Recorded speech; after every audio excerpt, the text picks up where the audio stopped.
বর্ষাকে দেখে হ্যাপি বলল, কি রে তুই এসেছিস? আর তুই কিভাবে জানলি আমি এখানে? বর্ষা তখন বলল, আমি সবই জানি, সাজিদ সব বলেছে। আসলে সবই ভাগ্যের উপর, ভাগ্যে যেটা আছে সেটা তো হবেই, তুই একদম চিন্তা করিস না, দেখবি তুই খুব তাড়াতাড়ি সুস্থ হয়ে যাবি। ঠিক তখনই সাজিদ বলে উঠল, আচ্ছা ঠিক আছে, তোমরা দুজন কথা বলো, আমি একটু বাইরে থেকে আসছি। হ্যাপি তখন বলল, কোথায় যাচ্ছিস আবার? সাজিদ তখন বলল, আমি একটু বাড়িতে কল করে বলি আন্টি আর আম্মুকে, কারণ ওনারা তো জানে না, তোরা দুজন কথা বল। এই বলে আমি সেইখান থেকে চলে আসি। আমি চাইলে সেইখান থেকে কল করতে পারতাম, কিন্তু করিনি। তারও কারণ আছে, সেটা হলো আমি যদি হ্যাপির সামনে আন্টিকে কথাগুলো বলি, এতে করে হ্যাপি মনের দিক দিয়ে খুবই ভেঙে পড়বে, আর এই জন্য আমি বাইরে চলে আসলাম। বাইরে এসেই কল করলাম, কল করা মাত্র ধরলো মেঘলা। মেঘলা তখন বলে উঠল, কেমন আছিস তুই? সাজিদ তখন বলল, হ্যাঁ আমি ভালো আছি, তুই কেমন আছিস?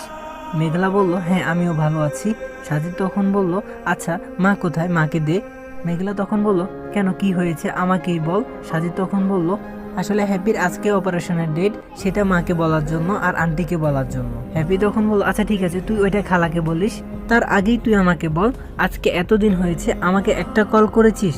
সাজিদ তখন বলল, আমি কি করে কল করব, আমি একটু ঝামেলায় আছি। মেঘলা কিছু বলবে ঠিক এমন সময় আম্মু এসে পড়লো, আর আম্মু বলল, কিরে মেঘলা, কার সাথে কথা বলছিস? মেঘলা তখন বলল, এই তো সাজিদ কল করেছে, এই নিন আপনি কথা বলুন।